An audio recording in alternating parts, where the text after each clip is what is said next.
नमस्कार, एक बार फिर से आप सभी का स्वागत है। दोस्तों, आज का यह वीडियो आपके यूपी टेट एग्जाम के लिए काफ़ी ज़्यादा इंपॉर्टेंट है, क्योंकि इस वीडियो में आज हम गणित के ऐसे प्रश्नों को देखेंगे जिनसे संबंधित प्रश्न हर बार यूपी टेट के एग्जाम में बनता है। तो चलिए शुरू करते हैं और एक एक प्रश्न को अच्छे से समझ लेते हैं, ताकि एग्जाम में इस तरह के प्रश्न आ जाएं तो आप कभी उन्हें गलत ना करें। ठीक है, तो पहला प्रश्न है आपके सामने, एक आयत की लंबाई में 60% की वृद्धि करने पर उसकी चौड़ाई में कितने प्रतिशत की कमी करनी होगी जिससे आयत का क्षेत्रफल ना बदले। देखिए दोस्तों, इसमें एक सिंपल सा फार्मूला लगता है, ट्रिक लगता है एक, उसे आप लगाकर इस सवाल को आसानी से सॉल्व कर सकते हैं। फार्मूला हम आपको बता रहे हैं। देखिए, इसमें आपको क्या ज्ञात करना है दोस्तों, प्रतिशत, कितने प्रतिशत की कमी करनी पड़ेगी, तो प्रतिशत कमी आपको निकालना है। ठीक है, तो प्रतिशत कमी आपको निकालना है। इसका जो ट्रिक है दोस्तों वह है प्रतिशत कमी बराबर 100 गुणे x बटा 100 प्लस x। यहाँ पे 60% की वृद्धि हो रही है, इसलिए यहाँ पे हम प्लस लगा देंगे। अगर यहाँ पे 60% की कमी होती तो यहाँ पे हम माइनस कर देते, इसे आप ध्यान रखिएगा। ठीक है, अब x के स्थान पे यही प्रतिशत वाला मान रख देंगे तो हमारा सवाल आ जाएगा। ये ट्रिक आप लोग याद रखना दोस्तों। ठीक है, इस तरह के प्रश्न आपको एग्जाम में जरूर देखने को मिलेगा। देखिए, अब 100 लिखेंगे गुणे x के स्थान पे कितना दिया है, 60 दिया है, 60 लिखेंगे बटा 100 प्लस x के स्थान पे कितना है, 60 फिर से लिखेंगे। अब इसे सॉल्व करिए, 100 गुणे 60 बटा 160। ठीक है, अब यहां पे देखिए, एक जीरो से एक जीरो आपका कैंसिल हो गया। यहां 4 से 4 चौक 16, 4 पर से हमें 100, ये आपका कैंसिल हो गया। ठीक है, 2 से ये 2 दूनी 4 कट जाएगा और 2 तिहाई 6 ये कट जाएगा। आपका आया कितना, 25 का 3 में गुणा कर देंगे तो 25 तिया 75 और नीचे 2 है 2। अब 2 का भाग इसमें करेंगे तो आपका आंसर आ जाएगा 37.5%। यही आपका आंसर हो गया दोस्तों। ठीक है, तो इस तरह के सवाल ऐसे ही लगते हैं। चलिए नेक्स्ट प्रश्न अब हम देखेंगे। नेक्स्ट प्रश्न भी आपके लिए इंपॉर्टेंट है, ध्यान से आप लोग इसे देखिए। एक घन का आयतन संख्यात्मक रूप में उसकी भुजाओं की लंबाई के योग के बराबर है। घन का संपूर्ण पृष्ठीय क्षेत्रफल वर्ग इकाई में क्या होता है। ठीक है, तो चलिए देखिए इसको, यहां पे प्रश्न के अनुसार ही आपको सॉल्व करना है। घन का आयतन किसके बराबर है, उसकी भुजाओं की लंबाई के योग के बराबर है। लिखेंगे हम घन का आयतन, जो दिया है पहले उसको आप लिखिए। घन का आयतन बराबर घन की भुजा का योग, यह तो दिया है, उसकी भुजाओं की लंबाई के योग के बराबर है, तो भुजा की योग हम कर देंगे भुजा का। ठीक है, अब देखिए दोस्तों, यहां पे हमको भुजा नहीं पता है, घन की भुजा कितनी है ये पता ही नहीं है, तो हम क्या करेंगे, ए मान लेंगे। घन कैसे होता है थोड़ा सा हम आपको दिखा दें। यहां पे देखिए कैसे आप बनाएंगे, ये देखिए ऐसे ही आप घन को आसानी से बना सकते हैं। घन में कितनी कोर या भुजा होती है इसे आपको याद करना पड़ेगा। सिंपल सा है, आपको याद भी होगा।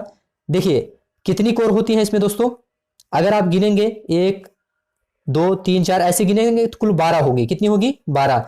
लेकिन आपको भुजा पता नहीं है तो हम एक ए अगर मान लेते हैं एक भुजा को, तो सभी भुजाएं ए हो जाएंगी, मतलब कि 12 ए भुजा हो जाएगी आपकी। इसे आप लोग याद रखिएगा, इसे समझाने के लिए हम ऐसे लिखे हैं, ये सवाल में जरूरी नहीं है। ठीक है, अब देखिए दोस्तों, घन का आयतन का सूत्र क्या होता है, भुजा घाते 3। भुजा हम ए मान के चलते हैं। ठीक है, घन का आयतन के स्थान पे हम लिखेंगे भुजा घाते 3, क्योंकि घन के आयतन का सूत्र होता है एक की घात 3। अब घन की भुजा का योग, घन की भुजा कितनी है, ए है, और इसका योग कितना है, 12 ए है, क्योंकि एक ए है तो 12 भुजाएं होती हैं तो 12 ए हो जाएगा। यहाँ पे 12 ए लिखिए आप। यहां तक आप समझ गए होंगे, यहां तक कोई दिक्कत नहीं है आपको। ठीक है, एक ए से एक ए आपका कैंसिल हो जाएगा, तो ए स्क्वायर बराबर 12 आपका बचेगा। ए स्क्वायर का मान आ गया। हमको क्या ज्ञात करना है, घन का संपूर्ण पृष्ठीय क्षेत्रफल।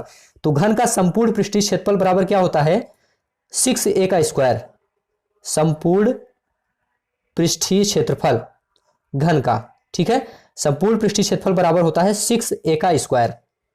सिंपल सा है, तो 6 गुणे a का स्क्वायर का मान कितना आया है, 12 आया है, तो 12 लिखेंगे, तो 72 हमारा आंसर आ गया।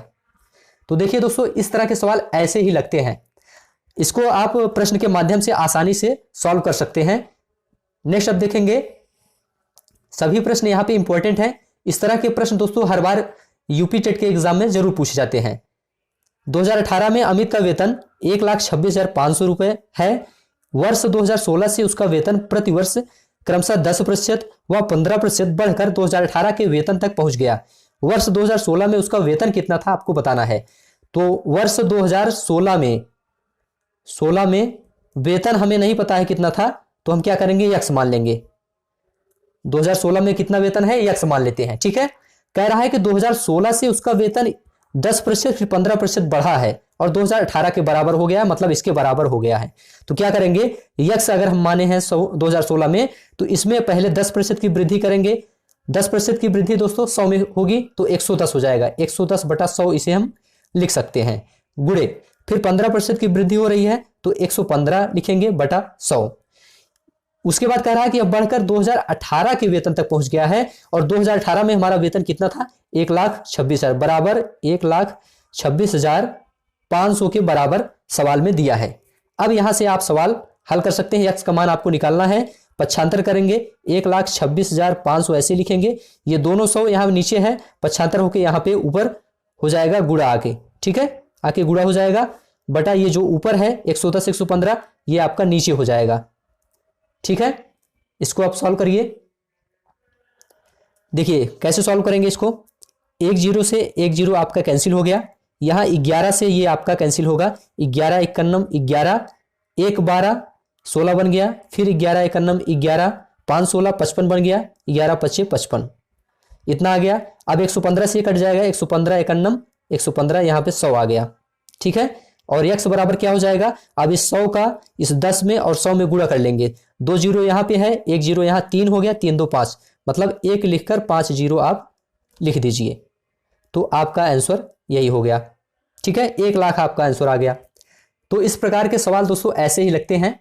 दो संख्याओं का महत्तम समापवर्तक 6 तथा लघुत्तम समापवर्तक 432 है। यदि एक संख्या 48 है तो दूसरी संख्या बताइए। देखिए पहली संख्या गुणे दूसरी संख्या बराबर क्या होता है, लासा गुणे मासा। ठीक है, ये सूत्र होता है, इसको याद रखिएगा। इस प्रकार के सवाल हर बार यूपी टेट में पूछा जाता है, 1 या 2 सवाल जरूर आता है लासा मासा से। ऐसे ही सवाल आते हैं सिंपल से। पहली संख्या आपको कितना दिया है, 48 दिया है।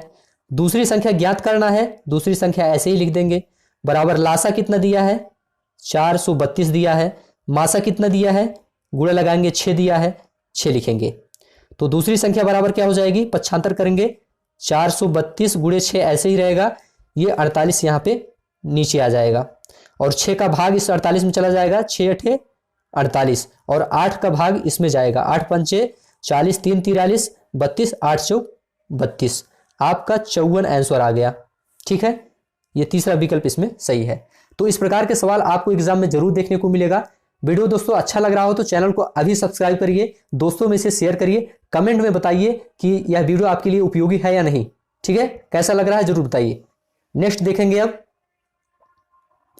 किसी महीने का तीसरा शुक्रवार 16 तारीख को पड़ता है तो उसी महीने का चौथा मंगलवार किस तारीख को पड़ेगा। प्रश्न के अनुसार ही सॉल्व करेंगे। तीसरा शुक्रवार 16 तारीख को, 16 तारीख यहां लिखेंगे। ठीक है, 16 तारीख को क्या है, शुक्रवार है और एक कौन सा शुक्रवार है, ये जो है तीसरा शुक्रवार है। ठीक है, अब कह रहा है कि उसी महीने चौथा मंगलवार हमको बताना है। ये तीसरा शुक्रवार है तो दूसरा कब होगा, पहला कब होगा, इसको पहले निकाल लेंगे। ये तीसरा शुक्रवार है, दूसरा कब होगा, 16 में 9 7 घटा देंगे तो 9 तारीख को हमारा दूसरा शुक्रवार पड़ेगा। ठीक है, दूसरा शुक्रवार हमारा 9 तारीख को पड़ेगा और पहला शुक्रवार कब पड़ेगा, 9 में 7 माइनस कर देंगे तो 2 तारीख को, 2 तारीख को हमारा पहला शुक्रवार दोस्तों पड़ेगा। अब यहां तक आपका प्रश्न दिया था तो ऐसे निकल गया। ठीक, आपको क्या बताना है, चौथा मंगलवार बताना है। चौथा मंगलवार आप तभी बता पाएंगे जब आप पहला मंगलवार जानेंगे, फिर दूसरा निकालेंगे, फिर तीसरा, फिर चौथा। ठीक है, तो पहला मंगलवार किस तारीख को इसको आपको देखना है। 2 तारीख को अगर शुक्रवार है तो मंगलवार कितनी तारीख को पड़ेगा आपको यह बताना है। तो देखिए शुक्रवार के बाद शनिवार, रविवार, सोमवार, मंगलवार, मतलब कि 3 4 5 6 6 तारीख को आपका पहला मंगलवार है। पहला मंगलवार कितने तारीख को है, 6 तारीख को है। अब दूसरा मंगलवार अगर आपसे पूछा जाए कि दूसरा मंगलवार कब है तो आप कहेंगे 6 में 7 जोड़ देंगे, साक्षात 13 तारीख को। 13 तारीख को आपका दूसरा मंगलवार हो गया। तीसरा मंगलवार अगर आपसे कहा जाए कि कितने तारीख को है तो आप बताएंगे 13 में 7 जोड़ देंगे 20 तारीख को। ठीक है। चौथा मंगलवार आपसे पूछा जाए तो चौथा मंगलवार आप बताएंगे 20 में 7 जोड़ देंगे 27 तारीख को। यही आपको बताना था कि चौथा मंगलवार कितने तारीख को है, तो ये 27 तारीख को पड़ेगा। तो इस प्रकार के सवाल दोस्तों केवल और केवल प्रश्न के माध्यम से ही आप सॉल्व कर सकते हैं। ठीक है, समझ में आ गया। नेक्स्ट देखते हैं। अब यह भी इंपॉर्टेंट सवाल है। a प्लस बी बटा सी बराबर बी प्लस सी बटा ए बराबर सी प्लस ए बटा बी बराबर के हो तो के का मान बताना है। इस प्रकार के सवाल दोस्तों क्या करना है आपको, सबसे पहले तो इन दो जो दिया है सवाल इनको आपस में जोड़ लेना है। क्या करेंगे, जोड़ लेंगे। a प्लस बी और ये अंश वाला ऊपर, फिर प्लस बी प्लस सी, फिर ऊपर वाला प्लस सी प्लस ए बटा यहां पे सी प्लस ए प्लस बी बराबर के। इसको ऐसे ही आपको जोड़ लेना है। अंश को ऊपर जोड़ लीजिए, हर को नीचे जोड़ लीजिए। सवाल देखिए क्या बन जाएगा आपका, ऊपर एक या 2a बन गया और यहाँ पे 2b हो गया और यहाँ पे 2c हो गया। मतलब कि 2 अगर एलसीएम ले लेंगे तो हमारा a प्लस बी प्लस सी इसमें बचेगा और नीचे हमारा c प्लस ए प्लस बी है ही है। ठीक है, ये दोनों आपका कट जाएगा तो k बराबर क्या बचेगा, k बराबर आपका 2a ही बचेगा। तो सिंपल सा सवाल था, इसको ऐसे ही सॉल्व किया जाएगा। नेक्स्ट है, एक भिन्न का हर अंश के दोगुने से एक अधिक है। अंश में 2 जोड़ने और हर में 3 घटाने पर संख्या 1 प्राप्त होती है। मूल भिन्न ज्ञात कीजिए। तो इसमें देखिए दोस्तों, इस प्रकार के सवाल केवल विकल्प से आप सॉल्व कर सकते हैं। इसमें आपका सही जवाब क्या होगा, 4/9 सही होगा। कैसे सही होगा आप देखिए इसको। एक भिन्न का हर अंश के दोगुने से एक अधिक है, तो इसका अंश कह रहा है इसके अंश के दोगुने से ये वाला भिन्न एक अधिक होना चाहिए। तो इसका अंश का दोगुना करेंगे, 4 दूनी 8, 8 में 1 जोड़ेंगे 9। ये तो नियम फॉलो कर रहा है, सही है। उसके बाद कह रहा है कि अंश में 2 जोड़ने और हर में 3 घटाने पर अंश में आप 2 जोड़िए। अंश में 4 में आप 2 जोड़ दिए और हर में क्या करिए 3 घटा दीजिए। आपका मान 1 होना चाहिए दोस्तों। तो 4 2 6 और 9 में से 3 घटाएंगे तो आपका 6 आ गया और 6 6 कट के आपका 1 आ जाएगा। और इसमें भी कह रहा है 1 आना चाहिए, तो इसका मतलब आपका ये वाला विकल्प सही है। ठीक है, नेक्स्ट है सरल कीजिए। -9 माइनस ब्रैकेट में -8 प्लस 24 भागे 13 - 7। इस प्रकार के सवाल दोस्तों पहले इसमें क्या करना पड़ता है, पहले भाग करेंगे, फिर गुणा, फिर जोड़, फिर घटाना। सबसे पहले दोस्तों ब्रैकेट के अंदर वाला जो लास्ट में होता है उसको सॉल्व किया जाता है। चलिए इसको सॉल्व करिए।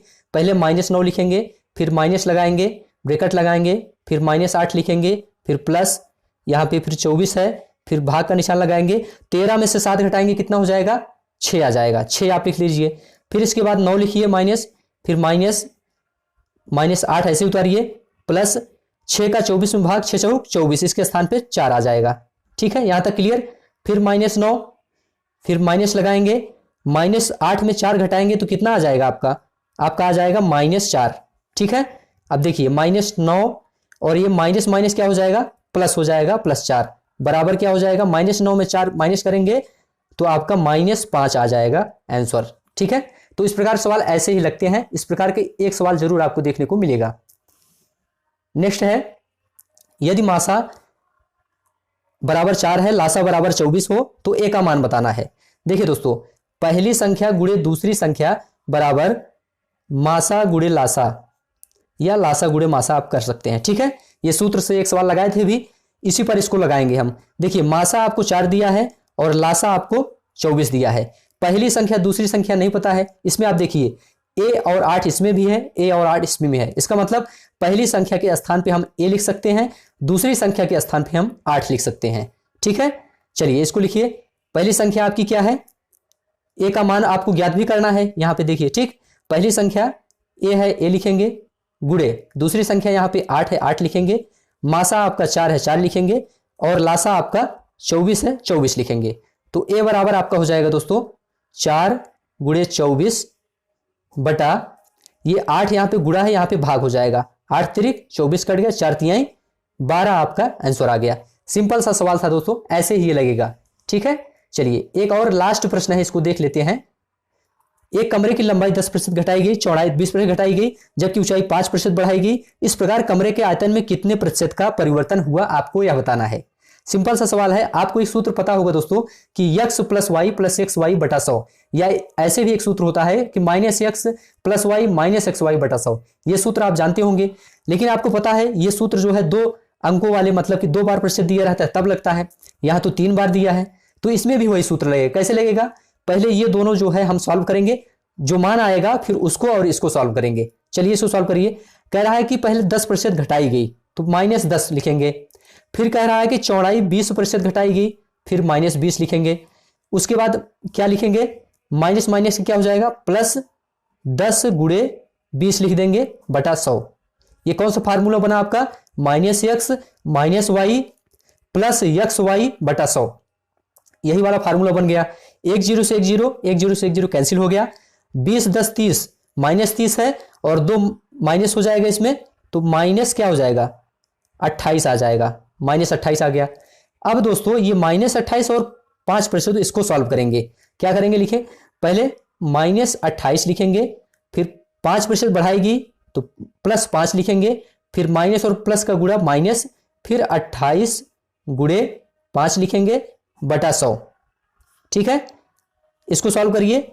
5 विषम में 100 कट गया, 20 से 28 को आपको सॉल्व काटेंगे तो 20 से कन्नम 20, 8 28 दशमलव लगाएंगे, 80 बन गया। 20 चौक 80, ये आपका कट गया। ठीक है, अब यहां पे देखिए 28 में से 5 माइनस कर देंगे तो -23 आ गया। -23 में 1.4 जोड़ देंगे तो -24.4 आ जाएगा। कितना आएगा? 24.4। माइनस लगा है, इसका मतलब यहां पे हानि हो रही है, और हानि 24.4% की हो रही है, तो ये वाला ऑप्शन आपका सही हो गया। ठीक है, तो इस प्रकार के सवाल दोस्तों आपको यूपी टेट के एग्जाम में जरूर देखने को मिलेगा, इसलिए आप लोग इसे ध्यान से देखिए और एग्जाम से पहले रिवाइज भी कर लीजिए। इसी तरह के प्रश्न की आप लगातार प्रैक्टिस करिए। ठीक है, वीडियो कैसा लगा आप लोग कमेंट में जरूर लिखकर बताइए। चैनल को हमारे सब्सक्राइब करिए अगर वीडियो अच्छा लगा हो तो। ठीक है, वीडियो देखने के लिए आप सभी का बहुत बहुत धन्यवाद।